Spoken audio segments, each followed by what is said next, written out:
Good morning, Year 4. Here is Voices in the Park by Anthony Brown.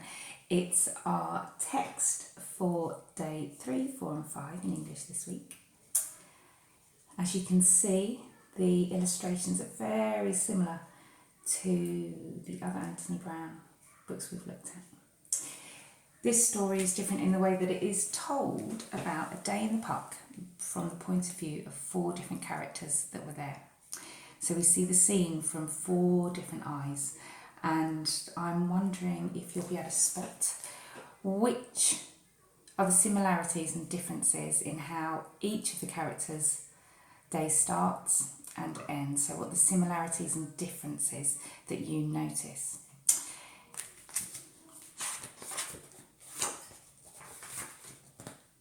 First voice. It was time to take Victoria, our pedigree Labrador, and Charles, our son, for a walk. When we arrived at the park, I let Victoria off her lead. Immediately some scruffy mongrel appeared and started bothering her. I shooed it off, but the horrible thing chased her all over the park. I ordered it to go away, but it took no notice of me whatsoever. Sit, I said to Charles. Here. Have you noticed the way she talks about her dog? And the way she talks about her son? Or to her son? What do you think about that? What have you noticed? I was just planning what we should have to eat that evening when I saw Charles had disappeared. Oh dear, where had he gone? I want you to notice the person sitting next to her there on the bench, or sitting down on the bench next to her. You get some frightful types in the park these days. I called his name for what seemed like an age. Do you think the frightful type there is that gentleman? I wonder what he's up to. I wonder what he's thinking. Maybe we'll find out.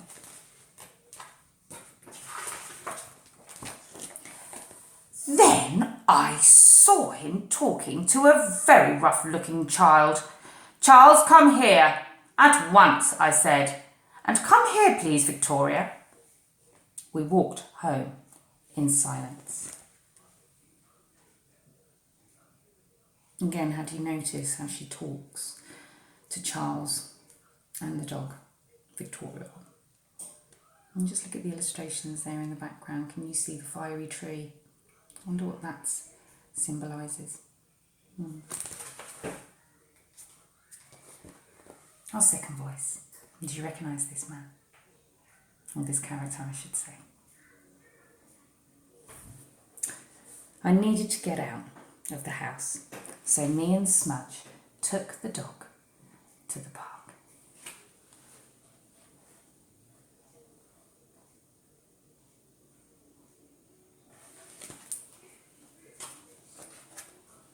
He loves it here, or there. I wish I had the energy he's got. What do you see that the dog's chasing? Who do you see he's got there?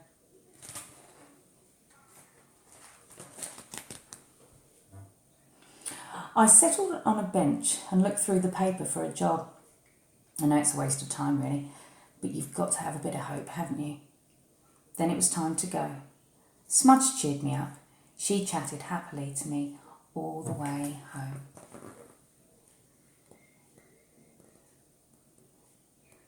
What else do you notice in the picture? And look at the lamp. Look at the street lamp.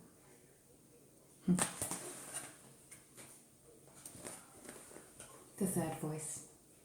I think we know who this is, don't we? This is young Charles.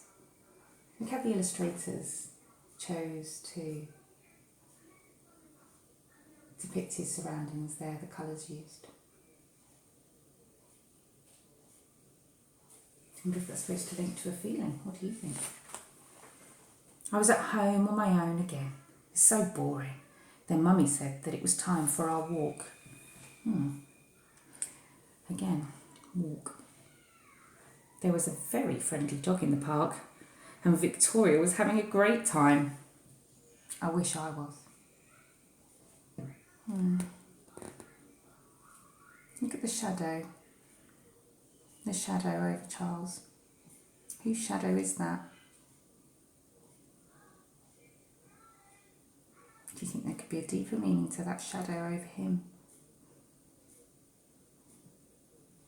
I wonder what he's thinking.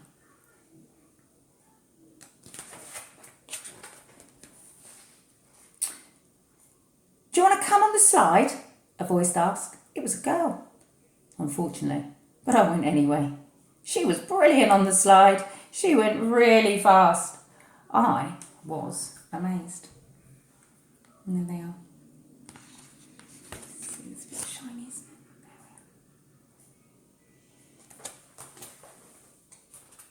are.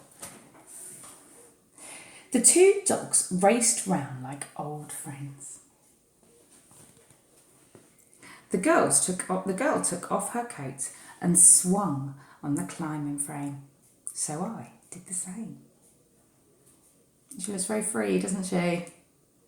He looks like he's becoming a little bit freer. Slowly. I'm good at climbing trees, so I showed her how to do it. She told me her name was Smudge. A funny name, I know, but she's quite nice. Then Mummy caught us talking together, and I had to go home. Maybe Smudge will be there next time. Do you think he's hoping Smudge will be there next time? I know I am for him. The fourth voice. Now look at this. Look at the colours. Look at the writing. It's a bit different, isn't it? Dad had been really fed up, so I was pleased when he said we could take Albert to the park. Albert's always in such a hurry to be let off his lead. He went straight up to this lovely dog and sniffed its bum. He always does that. Of course, the other dog didn't mind, but it's his owner was really angry, the silly twit. Now look at the way that she sees the mum there.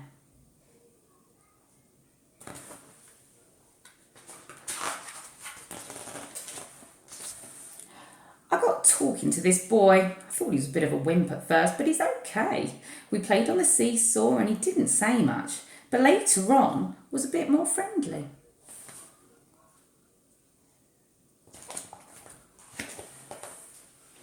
We both burst out laughing when we saw Albert having a swim. Then we all played on the bandstand and I felt really, really happy.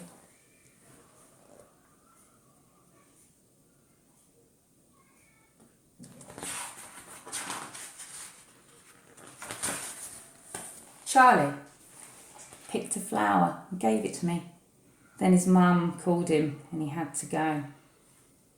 And he looked sad.